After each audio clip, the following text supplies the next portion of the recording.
बारे में।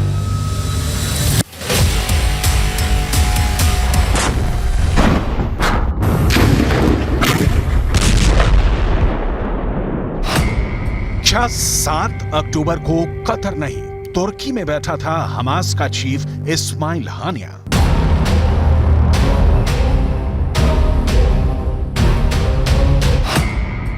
क्या 7 अक्टूबर को तुर्की में बैठकर इजरायल में खून खराबे का जश्न मना रहा था हानिया?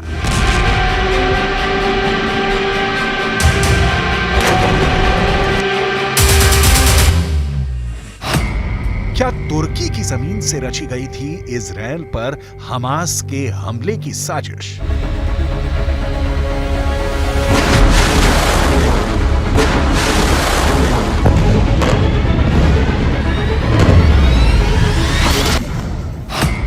क्या तुर्की के राष्ट्रपति एर्दोगान ने सुनाया था हमास को इजरायल में कत्लेआम मचाने का फरमान?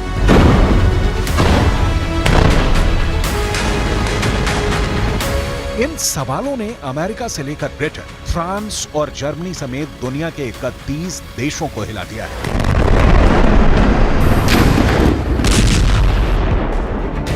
पूरे के पूरे नाटो में हड़कंप मच गया है। तुर्की ने एक बार फिर नाटो देशों का ब्लड प्रेशर बढ़ा दिया है। नाटो को तुर्की वो विभीषण बनता दिखाई दे रहा है जो उनके 74 साल पुराने सैन्य गठबंधन की कब्र खोद सकता है।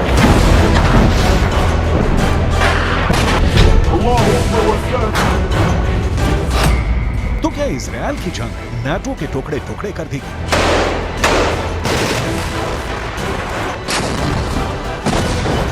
जिस नाटो की बुनियाद करीब 2 साल से जारी यूक्रेन के युद्ध में नहीं हिली, उसके वजूद पर महज 2 महीने पहले शुरू हुई गाजा की लड़ाई ने तलवार लटका दी है और नाटो का सबसे बड़ा दुश्मन बनकर खड़ा हो गया है खुद नाटो का सदस्य तुर्की।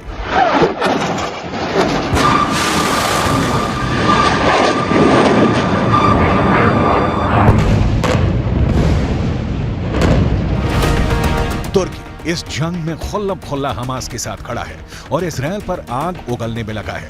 अब खबर यह है कि अंतर्राष्ट्रीय मीडिया में चल रही कुछ रिपोर्ट्स में कहा जा रहा है कि 7 अक्टूबर के दिन जब हमास के करीब 3000 लड़ाके इजरायल में घुसे थे, उस दिन हमास का चीफ इस्माइल हानिया तुर्की में बैठा था, जबकि अब तक ये माना जा रहा था कि हानिया कतर में छिपा हुआ है।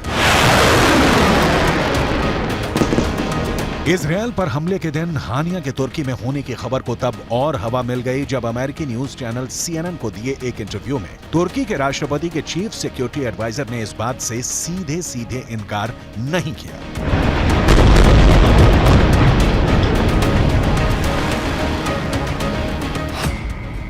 उन्होंने इंटरव्यू में कहा कि वो नहीं जानते कि 7 अक्टूबर को हानिया कहां था।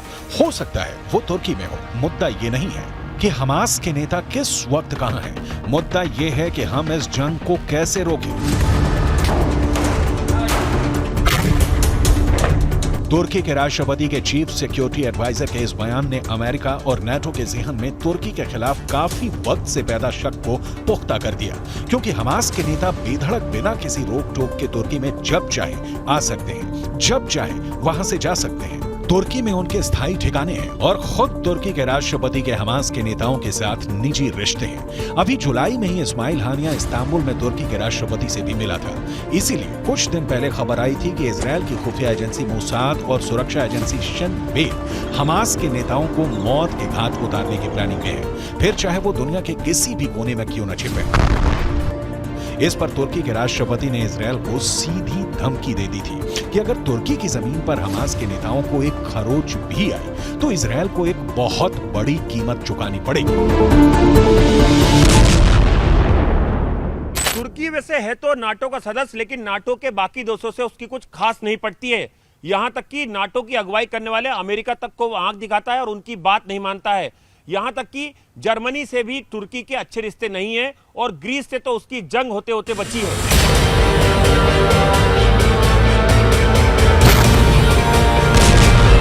नाटो देश जो रास्ता पकड़ते हैं तुर्की उससे बिल्कुल उल्टी चाल चलता है। यूक्रेन के युद्ध में भी तुर्की ने यही किया। नाटो देशों ने रूस पर प्रतिबंध लगाए, मगर तुर्की ने रूस पर प्रतिबंध लगाना तो दूर, तुर्की के राष्ट्रपति ने पुतिन से रिश्ते भी नहीं तोड़े और रूस से गैस खरीदनी भी जारी रखी। अब गाजा की जंग में भी तुर्की का स्टैंड नाटो के स्टैंड से बिल्कुल अलग है।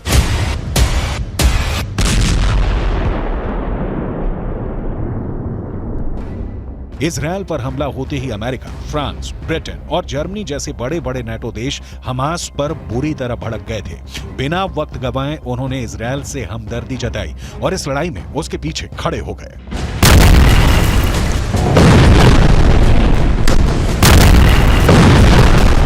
हमले के चंद दिन के अंदर अमेरिका के बाइडेन, फ्रांस के इमैनुअल मैक्रों, ब्रिटेन के ऋषि सुनक और जर्मनी के ओलाफ शॉल्ज इजरायल का साथ देने, उसका हौसला बढ़ाने के लिए सीधा इजरायल पहुंचे और हमास को मिट्टी में मिलाने की कसम खा ली। मगर तुर्की के राष्ट्रपति रेजेप ताइप एर्दोआन ने तो इजरायल को ही आतंकी देश बता दिया है। वो इजरायल पर तमतमाए हुए हैं। इजरायल के प्रधानमंत्री बेंजामिन नेतन्याहू को गाजा का कसाई बुला रहे हैं। एर्दोआन तो यहां तक कह चुके हैं कि नेतन्याहू ने गाजा में जिस बेरहमी से मासूम लोगों को मौत के घाट उतारा है, उसके लिए इंटरनेशनल क्रिमिनल कोर्ट में उन पर युद्ध अपराध का मुकदमा चलेगा।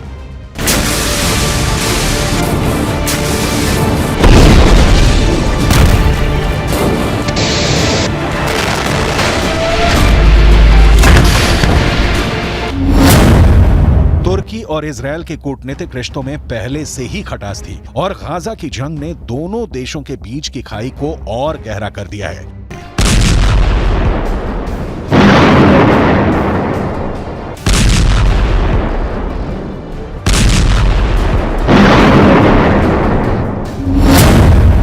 अमेरिका ने हमास को आतंकी संगठन घोषित किया हुआ है, मगर हमास तुर्की का दोस्त है। दोनों के रिश्ते बरसों पुराने हैं। तुर्की में मुस्लिम आबादी बहुसंख्यक है और फिलिस्तीन भी अरब मुस्लिम है और खुद तुर्की के राष्ट्रपति एर्दोआन तो फिलिस्तीन के कट्टर समर्थक रहे हैं। उन्होंने हमेशा फिलिस्तीन की अलग देश की मांग का समर्थन किया है।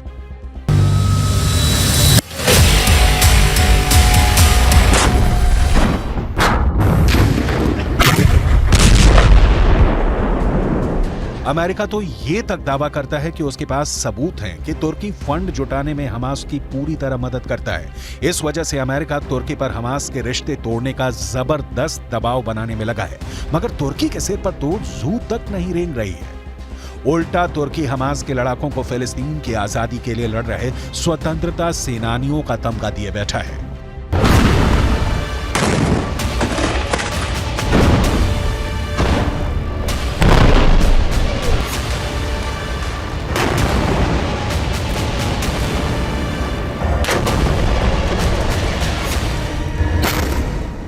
तुर्की कहता है कि वह हमास के नेताओं से इसलिए बातचीत करता है क्योंकि वह जंग रुकवाना चाहता है और शांति चाहता है। यहां तक कि जब अमेरिका के राष्ट्रपति बाइडेन और एर्दोआन की फोन पे बात हुई तो एर्दोआन ने उन पर ही गाजा की जंग रुकवाने का दबाव डाल दिया।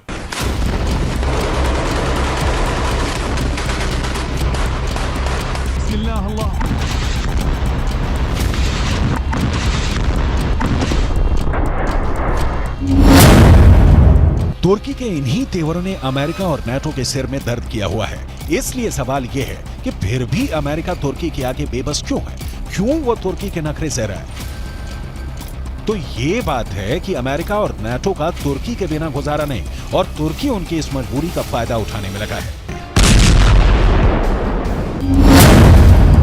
दुनिया के नक्शे पर तुर्की की लोकेशन उसकी बहुत बड़ी ताकत है। तुर्की नाटो देशों के दक्षिण पूर्वी बॉर्डर पर है, यानी यूरोप के आगे पश्चिम एशिया और भूमध्य सागर तक नाटो और अमेरिका की पहुंच बनाने के लिए तुर्की अहम जरिया है। तुर्की नाटो के लिए काला सागर में घुसने का भी रास्ता है और रूस को घेरने के लिए काला सागर बेहद जरूरी है। और फिर तुर्की नाटो का वो सदस्य है जिसके पास अमेरिका के बाद इस मिलिट्री अलायंस में दूसरी सबसे बड़ी सेना है।